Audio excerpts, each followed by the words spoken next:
I would like to introduce our next comedian. He is quite a man, as I've seen him naked. And miss, would you please give it up for a man from New Amsterdam? I believe you call it New York City now? Yes? It's a Mr. Jake Young. Yes. Please. Thank you so much for coming out. Thank you. You're a great American. You're a great American. Thank you so much. It is a pleasure to see you here. Oh my God, Madam President. Madam President, it is an honor. Ladies and gentlemen, I'm sorry we started a little late. I was unfortunately caught up. I couldn't be here on time. I was too busy playing Xbox Connect with my mom. Oh, how does he stay so cool? Yeah, yeah. It is amazing to be back in DC. I'm going to say that right now. I lived here for so long, and I landed, my Bolt bus landed, because it's a flying Bolt bus, because that's how the cool people travel.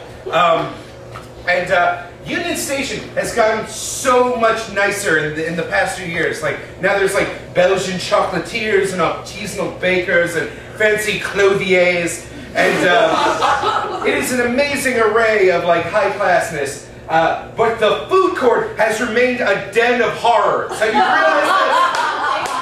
Like, everywhere else it is so classy, and then you go down to that food court and it's just like, soggy chicken! DC's soggiest chicken! Bag o' rice! Everyone loves a bag o' rice! Sparrows! We still exist for some reason. Everyone knows good pizza places, but yet we still happen somehow. Also, it was like, it was the most divine pleasure on earth to ride on the Metro again. Because like, when you compare the New York subway to the DC Metro is like so smooth and so clean and so amazing. Like, comparing the DC Metro to the New York subway system, it's like comparing the experience of standing in front of all of your friends and family and well-wishers and looking deep into the eyes of your wife of 50 years as you stand before a re-proposal ceremony, and you know, you're just saying all the feelings in your heart, and everyone you've ever loved, your children, people from your church, people from your office, all of them looking at you, and you realize you've actually made a difference in your life, and you know that God is real. Versus stepping in donkey shit. It's that bad. It's that bad. If you go on YouTube right now, you can see like 8 videos of rats crawling on homeless people. It's terrifying. Also, I don't know if you noticed this, I saw this ad like a million times when riding the Metro. There's this ad where it's like discouraging teen pregnancy, and it's like, I'm not a doll, I'm forever. And then they somehow managed to take a photo of a disapproving baby. Like, you can actually, like, I don't know how they managed to get a baby to have that look of like, I'm a mistake.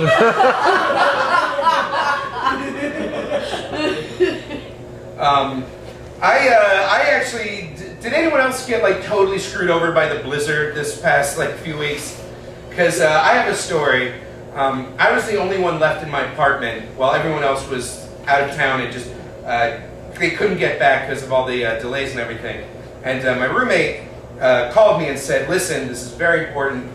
You have to take care of my dog. I thought I'd be home by now. Like, I'm sorry. Now, I am not an animal person. I can't even take care of my own beard, which is on my face and not alive, and I fail at that. So let alone an actual thing. And my roommate's dog, we call him Taylor the Sad, Sad Dog. Because all he does all day is wait for his master to come home and be sad. That is all he does.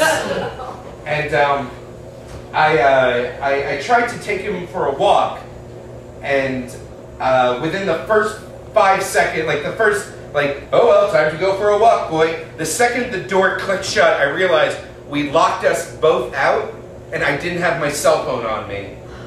And the landlord was out of town for Christmas. And I kind of just looked at that, and I was just terrified, like all this fear was overwhelming me.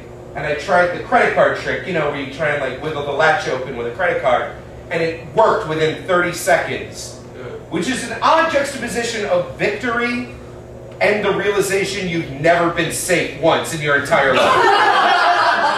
Like, here's the exact moment. Let me recreate it for you. All right, click. Awesome. Fuck.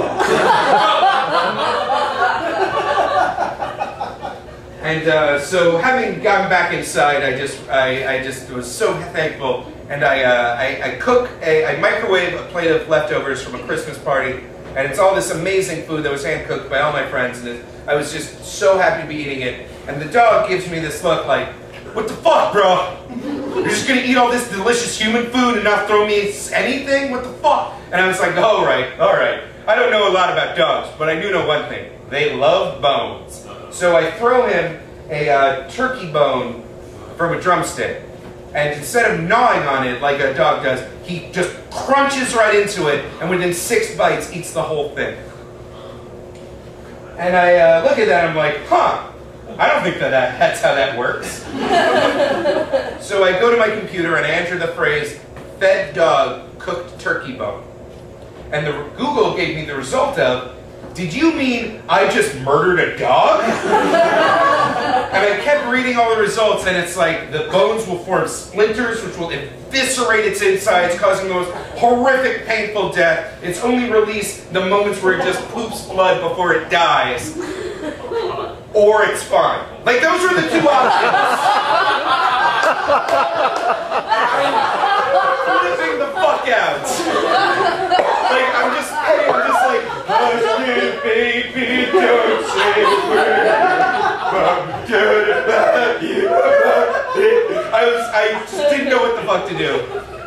And the one thing I needed to see, like, once this window had passed, I needed to see if it pooped normally, like if it was constipated or if there was like anything. I just needed to, like, a healthy poop meant it was okay. And so, like, I waited a few hours and I tried to take him out again, this time with my keys, because I'm an adult sometimes.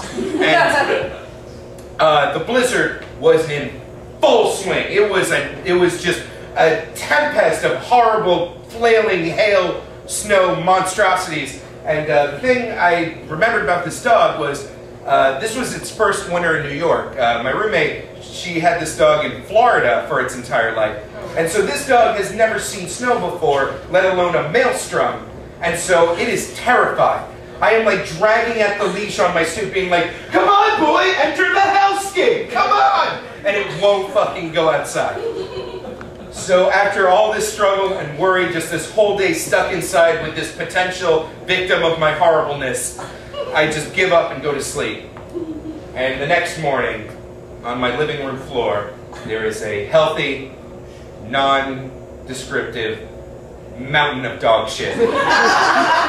And I have never been so enormously pleased, ecstatic, joyous to clean dog shit off my floor.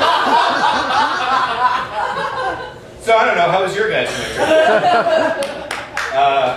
I do live in Brooklyn, where hipster meets pissed off Puerto Rican guy. And I was in the bodega buying my usual Diet Sprite and condoms, and I saw 2 women enter, and I will never forget what the conversation was.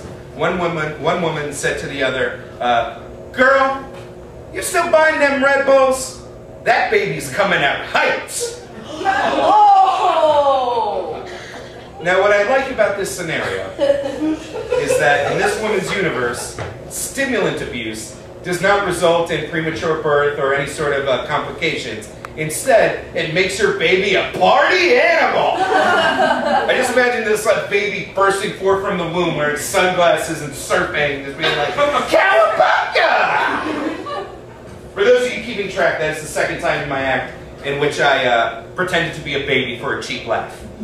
Just so we're keeping track.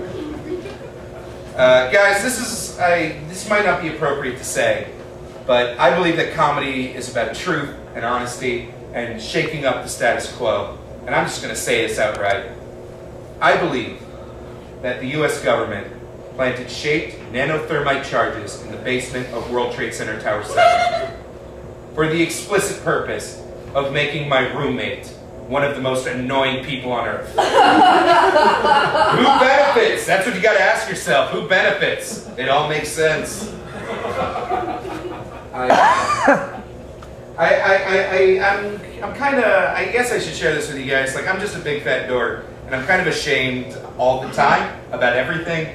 But like, let's face it, I look like one of the Mythbusters after they finished eating the other Mythbusters. So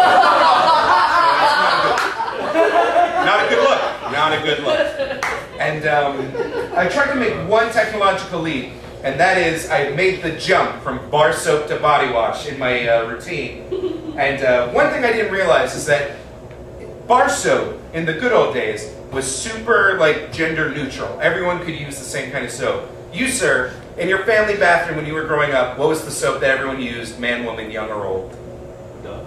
Dove, nice. Mama wanted silken children, and there's nothing wrong with that. My mom bought us Lieber 2000 because the germs were everywhere and gonna get us. And the thing about body wash, though, is it is very, very gender specific. Like, they're almost on separate aisles when you're in the CVS. And on the women's side, all the women's soaps are actual fragrances like cucumber melon and lavender mist and avocado schnapps. I don't know what women like. I don't know. I'm guessing.